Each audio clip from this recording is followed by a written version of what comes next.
Hello everyone, thanks for clicking in this video. এজনী মোৰ আইতা হয় যোৱা সোমবাৰে ভৰি ভাঙি গৈছিলে আৰু ডক্টৰে আমাৰ লগত এনেকুৱা ফ্ৰড কৰিব বিচাৰিছিল সকলোখিনি মই ভিডিঅ'টোত কৈছো প্লিজ ভিডিঅ'টো শেষৰলৈকে চাব। এতিয়া কথাটো হ'ল যোনজন ডক্টৰক প্ৰথম দেখুৱাইছিলে তেখেতে কৈছে এই অপাৰেশ্যনটোত হেনো 3.5 লাখ টকা লাগিব। ঠিক আছে আমাৰ মামাহঁতে আলোচনা কৰিলে কৰি পেলাই কৰিব নোৱাৰো বুলি ক'লে কাৰণ 3.5 লাখ টকা ইমান ঘপককে মামাহঁতে কোট মেনেজ কৰিব সো নোৱাৰো বুলি ক'লে কাৰণ 3.5 লাখ টকা অকল খৰচা নহয় অপাৰেশ্যনৰ খৰচা নহয় মানুহ এটা নাৰ্ছিং হোমত কেবিনৰ কথা আছে মানুহ অহা যোৱা কৰিব থকা খোৱাৰ কথা আছে মিনিমাম তো 4 লাখ টকা এটা লাগিবই হাতত লৈ ল'ব লাগিব তেতিয়াহে পাৰিব যেতিয়া ডক্টৰক নোৱাৰো বুলি ক'লে নাৰ্ছিং হোমত কৰিম বুলি তেতিয়া তেখেতে কি কৈছে মেডিকেলত শনিবাৰে যোৱা শনিবাৰে সিট দিছে কৈছে মেডিকেলত কৰাই দিম 1 লাখ টকাত কৰাই দিম বুলি কৈছে তো মামাহঁতে 1 লাখ টকাত মান্তি হৈ গ'ল ঠিক আছে অপাৰেশ্যন কৰাব শনিবাৰে সব ৰেডি হৈ আছে আমিও যোৱা কথা তাত অপাৰেশ্যন কৰিব যাম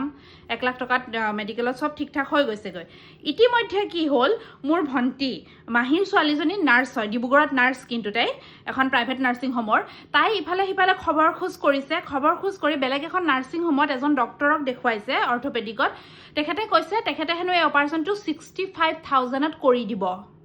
এতিয়া মোৰ কথাটো হৈছে যোনটো অপাৰেশ্যন 65000ত হৈ যায় মেডিকেলত 1 লাখ লাগিব বুলি কৈছে কিন্তু প্ৰাইভেট নাৰ্ছিং হোমত 65000তে কৰি দিম বুলি কৈছে তো হে ডক্টৰ জনে 3.5 লাখ টকা কিয় কৈছিলে আল্টিমেটলি কি তেহেঁতি সাধাৰণ মানুহ বাই পেলাই পইচা লুটিব বিচাৰিছিলে হেতুৱে কৰিব বিচাৰিছে সাধাৰণ মানুহ বাই পেলাই পইচা লুটিব বিচাৰিছে নহলে আৰু বেলেগ ইন্টেনশন কি হ'ব আপোনালোকে মোক নিজে ককচোন বেলেগ ইন্টেনশন কি হ'ব ইতিমধ্যে আইতাৰ শনিবাৰে 65000তে অপাৰেশ্যন হৈ গ'ল এই মই ভিডিঅ'টো লগাইছে প্ৰথমতে আপোনালোকে দেখিবলৈ পাইছে হৈ গ'ল এতিয়া নিজৰ পকেটত ভৰালে হয় সেইখিনি পইচা তো ইমান ডক্টৰবোৰ ফ্ৰড হৈছে নহয় আপোনালোকে কাবাক দেখুৱা আগতে যে অকল তেখেতে যি কয় তেখেতৰ কথা বিশ্বাস নকৰিব 2-3-4 জনক সুধক আজি যদি মোৰ মাহিৰ ছোৱালীজনীয়ে যদি 2-3 জায়গাত নুখুদিলে হয় এই কথাটো কিন্তু গম নাপালে হয় আমাক সুধিছে কাৰণে আৰু তাইটো আইডিয়া হৈছে তাই নিজে হয়তো নিজে নাৰ্ছ তাই জানে তাই 2-4 জায়গাত সুধিছে কাৰণে তাই এইখিনি কথা গম পাইছে আৰু আমাৰ ইমান কমত অপাৰেশ্যনটো হৈ গ'ল ভালে ভালে সো হেতু কথা মই সেইকাৰণে কওঁ সাৱধান হ'ব দে বহুত বেছি সাৱধান হ'ব ডক্টৰবিলাক আজিকালি ডক্টৰ হৈ থকা নাই ৰাক্ষস হৈছে বিজনেছমেন হৈছে তাহাঁতি ক'ৰ পৰা টকা পাওঁ সেইটো ধান্দাত থাকে কিন্তু আৰু মৰো আমি মিডিল ক্লাছ মানুহবিলাক যদি দুখীয়া হ'লো হয় মেডিকেলে লেটাৰ চেটাৰ পৰি থাকিলো হয় নো টেনশ্যন ধনী হোৱাহেঁতেন আপোনাৰ 5 লাখ 6 লাখ টকা দি আমি